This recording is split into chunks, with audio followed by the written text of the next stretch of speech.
இன்னைக்கு நாம இருக்கிற இடம் அரிசோனா ஸ்டேட்டுங்க.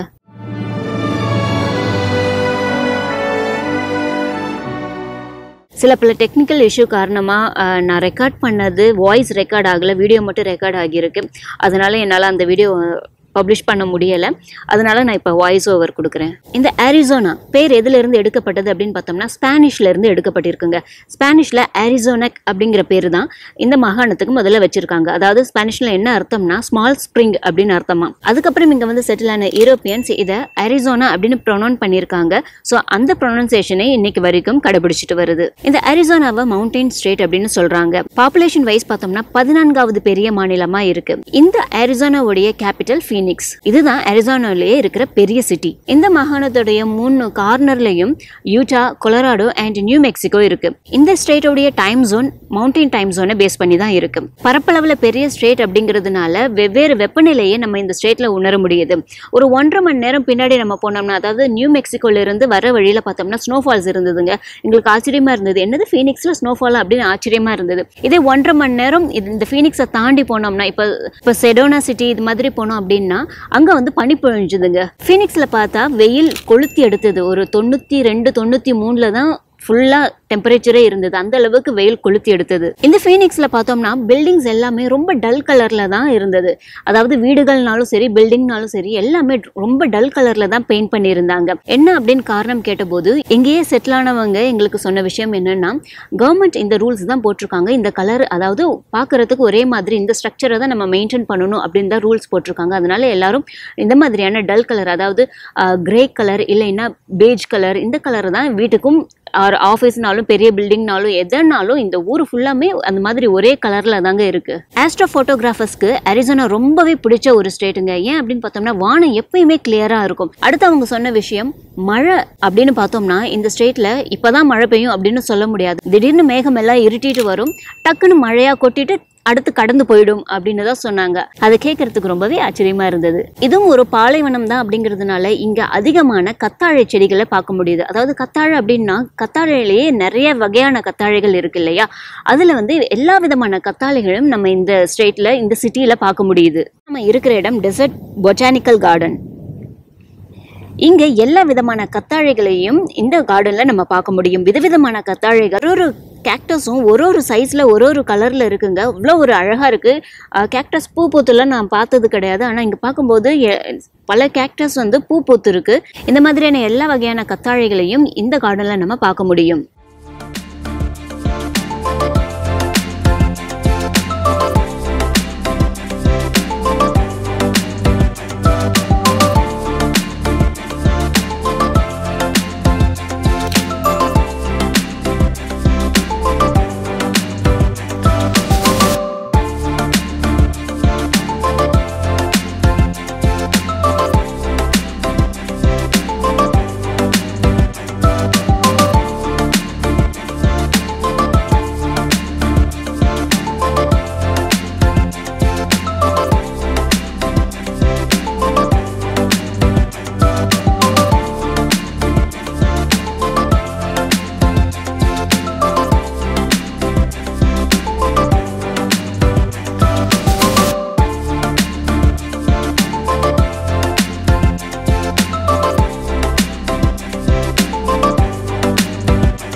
இந்த கேக்டஸ் வகையோடைய பேரு சகுவாரோ.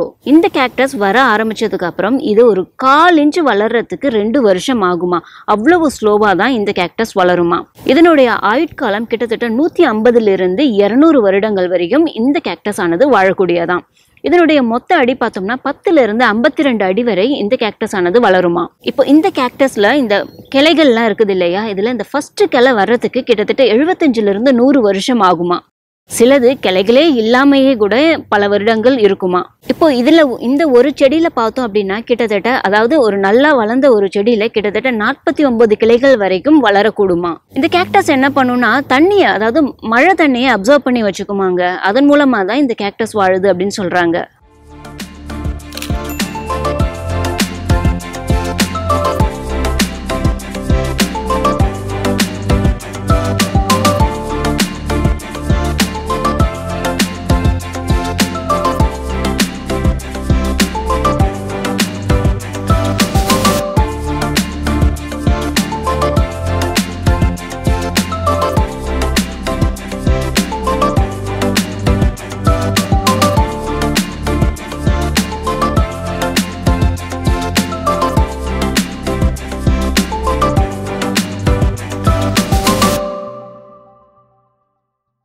இப்போ நம்ம பார்க்குறது பாப்போகோ பார்க். இது இந்த பொட்டானிக்கல் கார்டன் பக்கத்திலேயே இருக்குது.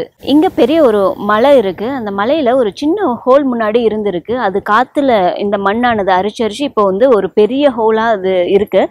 அந்த ஹோல் வழியாக நம்ம வெளியில் இங்கே பார்க்குற வியூ ரொம்பவே அழகாக இருக்கும். இந்த மலையிலேருந்து, இந்த ஹோல்லேருந்து நம்ம பார்த்தோம்னா வெளியில் ஆப்போசிட்டில் இருக்கிற மலைகள் தெரியும். அதுக்கப்புறம் இதுக்கு ஆப்போசிட்டில் வந்துட்டு ஒரு குளம் இருக்குது. அந்த குளத்தை சுற்றி நிறைய மரங்கள் இருக்குது. அண்ட் ஏர்போர்ட் பக்கத்தில் இருக்கிறதுனால அடிக்கடி ஏரோப்ளேன் போகும். இதையெல்லாம் பார்க்குறதுக்கு ரொம்பவே அழகா இருக்கும். அண்ட் இந்த மலை மேல இருந்து சன்செட் பார்த்து ரசிக்கிறாங்க. இந்த மலை ரொம்ப ஹைட்டான மலைலாம் கிடையாதுங்க, கொஞ்சம் சின்ன மலை தான். ஆனா இதுக்கு ஸ்டெப்ஸ் எல்லாம் எதுவும் கிடையாது. அந்த கல்லில் ஏதோ காலை வச்சு நம்ம ஏறணும். நம்ம பாதை வந்து கொஞ்சம் கரட்டு முரடா தான் இருக்கும், ஆனா மேனேஜபிளா தான் இருந்தது. அந்த சின்ன ஹோல் வழியா வர காத்து வந்து ஓவரான காத்து வந்தது. அதனால அங்க நிக்கவே முடியல அப்படின்னு சொல்லலாம். அந்த அளவுக்கு காத்து இருந்தது. பட் ஓவராலா வந்துட்டு செம எக்ஸ்பீரியன்ஸ் அது.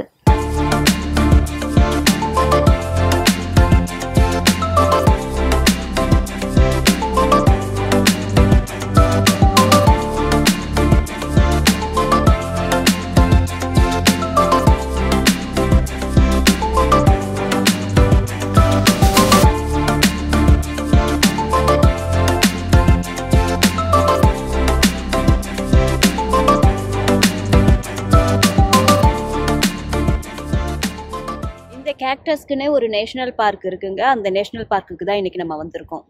இப்போ நம்ம இருக்கிற இடம் சகுவாரா நேஷனல் பார்க். அதாவது இந்த கேக்டஸ்க்குனே தனியாக ஒரு நேஷனல் பார்க் இருக்கு. பெரிய நேஷனல் பார்க்கு கிடையாது, இது ரொம்ப சின்ன நேஷனல் பார்க் தான். பட் இந்த மலைகள் சுற்றி, அதாவது இந்த போகிற வழி ஃபுல்லாமே இந்த வகையான கேக்டஸ் தாங்க எல்லா இடமும் வளர்ந்துருக்கு. மலை ஃபுல்லாக இந்த கேக்டஸ் தான் இருக்குது. இந்த கேக்டஸ் வகையை பற்றி படித்ததுக்கு அப்புறம், அப்போ இந்த அளவுக்கு இது வளர்ந்துருக்கு அப்படின்னா எத்தனை வருஷமா இது உயிர் வாழ்ந்துட்டு இருக்கு அப்படின்னு பெரிய ஆச்சரியமா இருக்கு இதை பார்க்கும்பொழுது.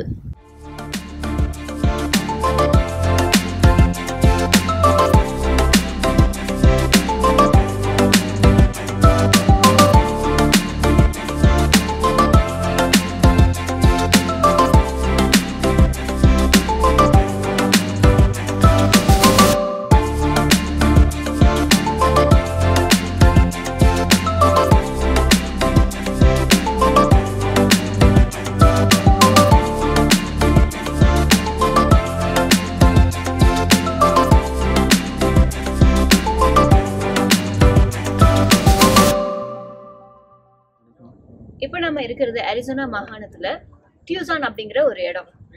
இது ஃபீனிக்ஸ் பக்கத்துல இருக்குங்க. அங்கிருந்து ஒரு 1.5 மணி நேரம் 2 மணி நேரம் டிராவல் பண்ணோம்னா இருக்கு. இப்போ இந்த இடத்துல வந்து என்ன அப்படின்னு பார்த்தோம்னா, அந்த காலத்துல இந்த பில்டிங்லாம் எப்படி இருக்குமோ, கடைகள்லாம் எப்படி இருக்குமோ அதே மாதிரியே இவங்க வடிவமைச்சிருக்காங்க. அது இங்க உள்ள என்டர் ஆனோடனே நம்ம அந்த காலத்துக்கு போன ஒரு ஃபீல் கொடுக்கணும் அப்படிங்கிறதுனாலயே எல்லா கடைகளையும் அந்த மாதிரி வடிவமைச்சிருக்காங்க. ஸோ இது எல்லாமே இப்போ ரன் ஆகிட்டு இருக்கிற கடைகள் தான். இப்போ க்ளோஸ்ல இருக்கு, ஈவினிங் டைம்ல ஓப்பன் ஆகும்.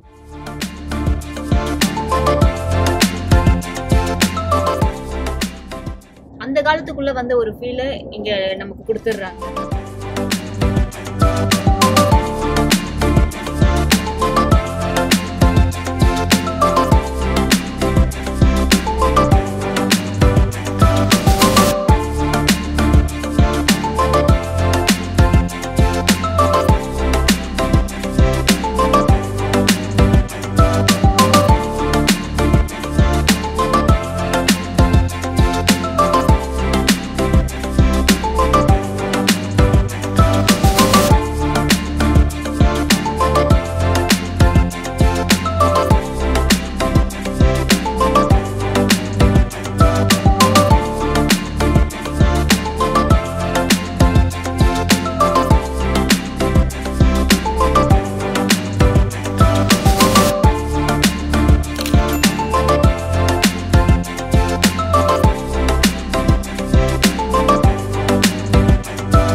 இப்போ நம்ம இருக்கிற இடம் காசா கிராண்ட் ரூயின் மான்யூமெண்ட்.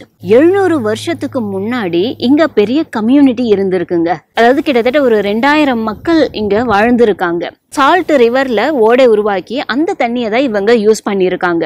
இவங்களோட இந்த கட்டிடக்கலையை இன்னும் இவங்க இத்தனை வருஷம் ஆகியும் இன்னும் இவங்க கண்டுபிடிச்சு இதை பத்திரமா பார்த்துட்டு இருக்காங்க.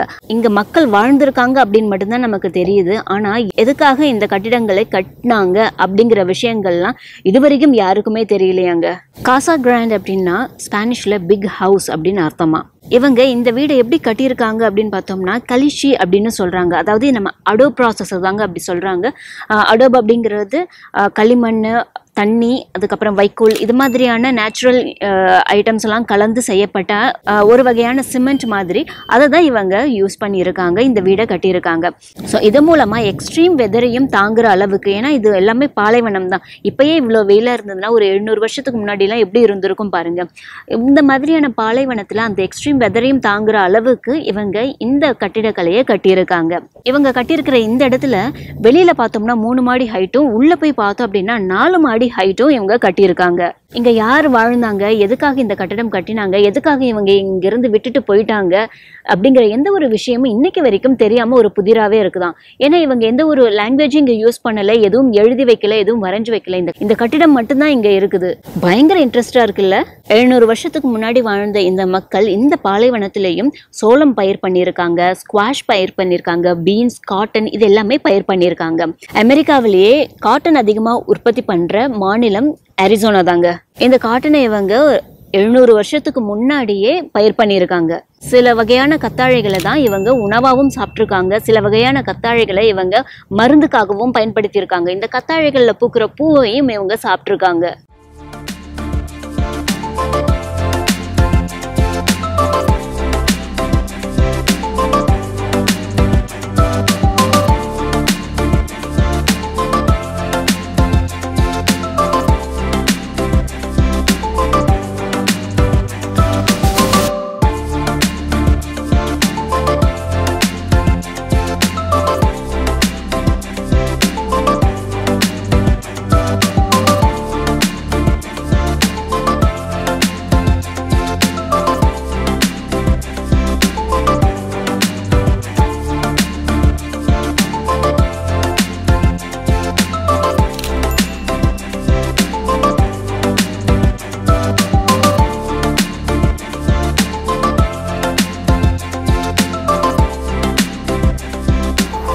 அரிசோனா ஸ்டேட் ரொம்பவே இன்ட்ரெஸ்டா இருக்குது இல்லையா? வீடியோ இன்னும் முடியலைங்க. அரிசோனா ஸ்டேட் பத்தியான இன்னும் பல சுவாரஸ்யமான விஷயங்கள் அடுத்த வீடியோல வருது. So stay tuned. See you all in our next video. Bye bye.